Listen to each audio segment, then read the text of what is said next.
স্বার্থ যায় না সহা দুঃখ ব্যথা আপনজনা দিলে, পরের দেয়া কষ্টগুলো যায় যে যাওয়া ভুলে।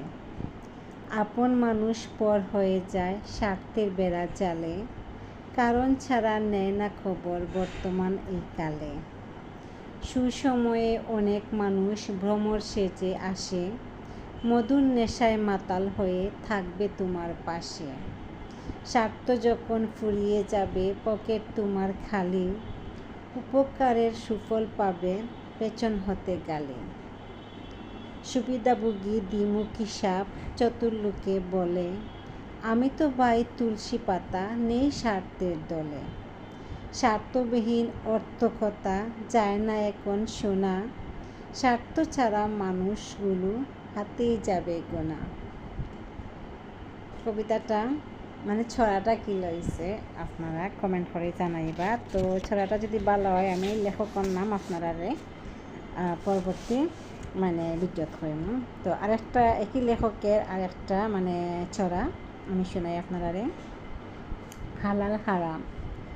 হালাল হারাম কথা শুনি মানে হয়তো বুঝি না, পেটের ক্ষুধা মিটছে ঠিকই, খাচ্ছি কি তা জানি না। সুদ নিচ্ছি সুদ দিচ্ছি ভবের কথা বলে, মনকে বুঝাই ওরে মনু বাঁচতে সবাই চলে।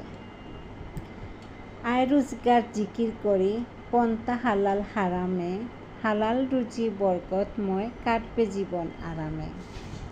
হারাম রুজি দিন দুনিয়ার রাখছ কি আর খবর, আখিরাতের রাস্তা কঠিন ঘুর আজাবের কবর। সম্পর্কেও হালাল হারাম অবাক হলে বুঝি, মিলবে হিসাব বন্ধ চোখে একটু যদি খুঁজি। হালাল হারাম মেনে চলা বিবেক বুদ্ধির কাছে, তোমার হাতেই সোজা গণিত বর্তমানেতেই আছে। আমার ভিডিওটা কি লইছে যদি ভালো লাগে তাকে লাইক কমেন্ট শেয়ার করি আমার লগে থাকবা। আমি চেষ্টা করি সবসময় আপনারা সুন্দর সুন্দর ভিডিও দেওয়ার লাগে। আর যদি কোনো ভুল ত্রুটি করিয়া থাকি ক্ষমা সুন্দর দৃষ্টিতে দেখবা, কারণ মানুষ মাত্র ভুল, আমিও মানুষ, ভুলের ঊর্ধ্বে নাই। আর যেহেতু আমি উপরে থাকি গাড়ি ঘোড়ার আওয়াজ হয়, আপনারা ক্ষমা সুন্দর দৃষ্টিতে দেখবা। দেখো আমার বাদ বাচিটা করছি।